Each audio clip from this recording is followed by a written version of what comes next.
Welcome back. Today is going to be kind of a quick little ramble about my thoughts on lens selection. One of the things that I notice is kind of the loudest people on YouTube are generally recommending and pushing lenses that don't really apply to most people. And that doesn't just include novices or newcomers or intermediates. It kind of includes everyone. And so, for example, here's a Canon 50mm lens that is huge. It's about the size of a 24-70, and it's an f1.2 lens. This is kind of where the industry has gone. It's moved towards kind of bigger and faster, heavier, less portable, and more like optically perfect, almost kind of like sterile images. And I think a lot of that has been because of the fact that the camera industry these days is driven by the prosumer market, right? So people who want, the best in build quality and things like that, but maybe not necessarily people who are carrying the gear day in and day out and, really lugging a complete system of gear with them while on assignment in, whether on set, in a studio, or like out in the middle of nowhere. And so I've been doing this professionally for 10 years, and I've got a couple of thoughts that, I kind of wanted to just make a video that I could send to people when they come to me and ask me, what lens should I get? Because I think there's a lot of not necessarily misleading information, but kind of misguided information. And to me, there's a difference between being like a YouTuber and reviewing lenses based upon specs and bigger and faster and that whole mindset versus reality. So one of the things that you see is these lenses are huge. This is a 35mm f1.4, 51.2. They're tanks. And when I go out into the field, I'm usually carrying, ideally I'd carry one lens, right? My photos would be the best because I would just think in that focal length. But usually you're carrying two. And so, one sec.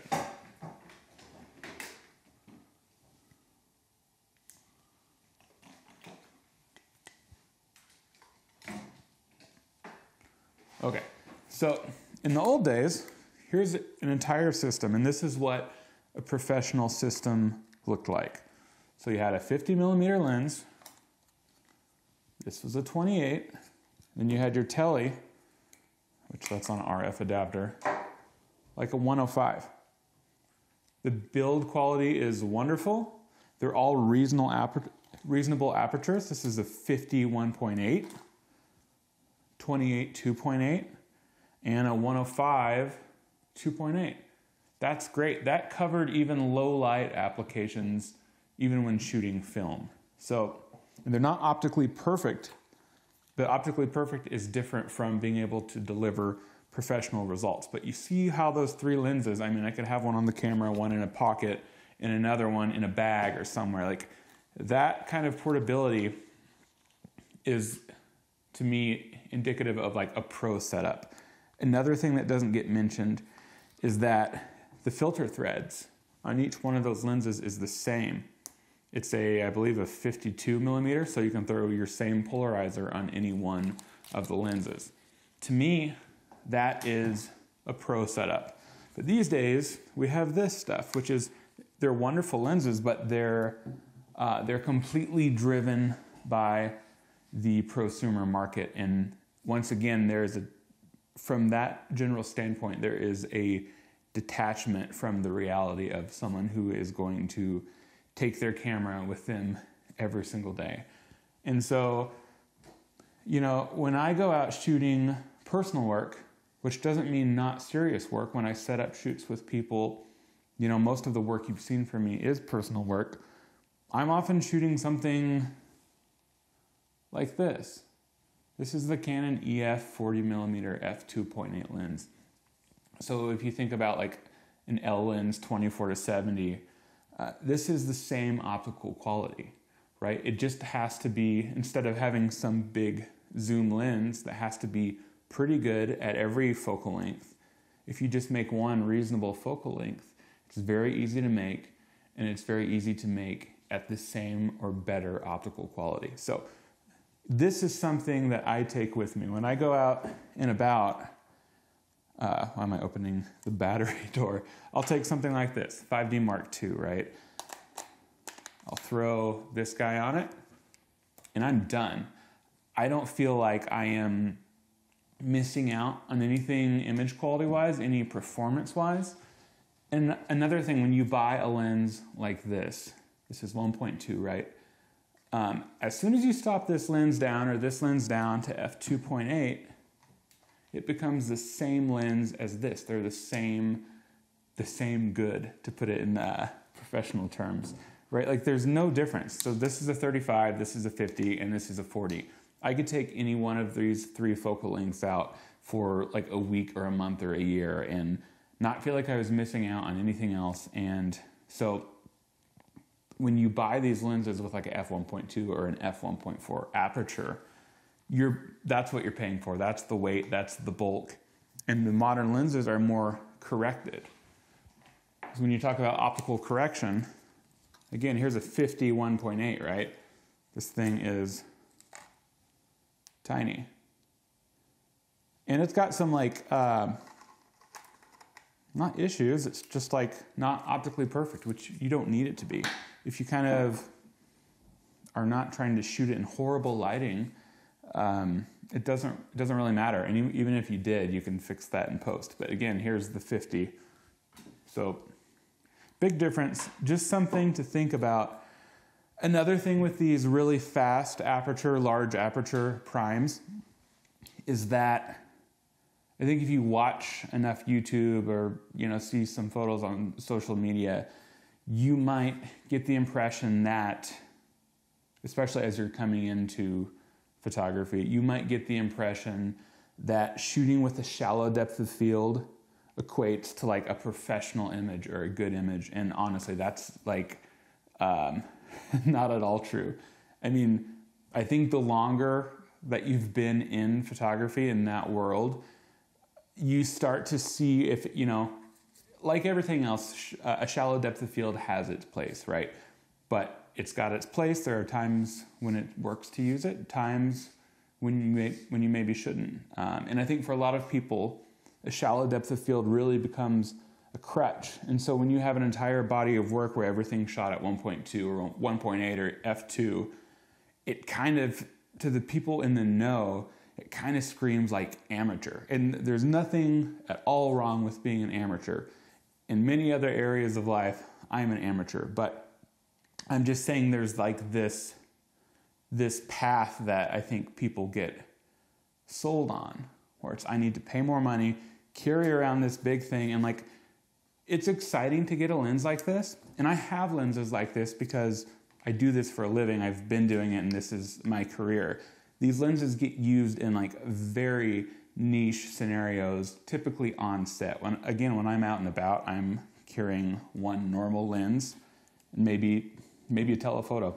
But the thing is, you buy a lens like this, it's very exciting. You shoot everything at f1.2, you make a bunch of photos that kind of suck. They just have shallow depth of field. And then that kind of like excitement of the newness wears off of it, right? And then you're realizing like, oh my gosh, this thing's a friggin' brick, right? You kind of don't want to carry it. And that's, again, what happens to everyone.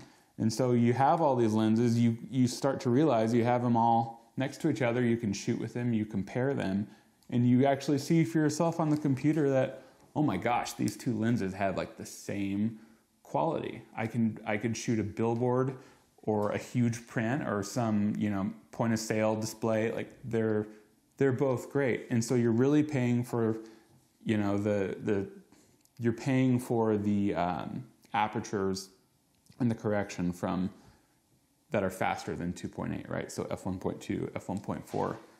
And again, the more you shoot, the more you realize that you can't rely on that to make your photos better. With a lens like this, it's a normal field of view. It's got a reasonably big aperture. You can shoot in low light just fine, even with an old 5D Mark II. But with a lens like this, you don't have the crutch of a shallow depth of field, right? You can't just point it at something and it looks dreamy. You're forced to move yourself, to think about how your subject in the background are interacting, and you're really forced to create and manipulate the photo, to make the photo instead of just pointing and shooting everything at a large aperture. So I think that shooting a lens like this, you know, it has its place and it's great, but if you're really trying to progress, then this can kind of impede that or slow you down, because ultimately you'll go through what I just described. You know, you get it, you shoot everything in that same way. It's too heavy, it's too big. You come back to something like this after a few years because it's actually fun to take with you, and you realize all along all of the good photos that you've taken were not good because of a large aperture. Something else to think about is that when I look back on my career so far, and I've just been doing this for 10 years, so you know, I've kind of gotten started, but I have a lot more to learn, and hopefully I continue learning. But all of the photos that have been kind of milestones for me or important in my career for one reason or another, or important in my body of work, none of them have been captured thanks to a faster, larger lens. I don't think there's a photo that I have that I really like that necessitated a lens like that. And so, you know, it's fun to have. You can spend the money, buy them, but really if you want to get into photography or just go further down the rabbit hole of improving your photographic eye, how you see things, then I think something like this is really the way to go. Again, it removes all the distractions. All that's left is you and the light and your subject. And I shoot this setup all the time. Whether you shoot any of the other brands, you know, this is not just a Canon video. They all have kind of a pancake lens, or let's say a lens that's between 35 and 50 millimeters with a maximum aperture of like f2 to 2.8, somewhere in there. I think Sony has some cool, like a 40 millimeter 2.5. Like there are options, and you'll probably find, I'm sure you will, the same level of optical quality. Like the 40 millimeters on this lens is probably a little bit technically better than the 40 millimeter mark on like the RF 24-70. Yeah, if you have any questions, leave a comment, send me an email. You know, if you find value in this, you can like and subscribe, or you don't have to. But yeah, hopefully this is helpful, and I just wanted to make a video to kind of send to the people that are asking me, what should I do next? Because again, I think there is that pressure and kind of that, there's kind of a built-in funnel pushing people towards bigger and more expensive gear that honestly I think impedes their path forward. Anyway, that's it. Thanks.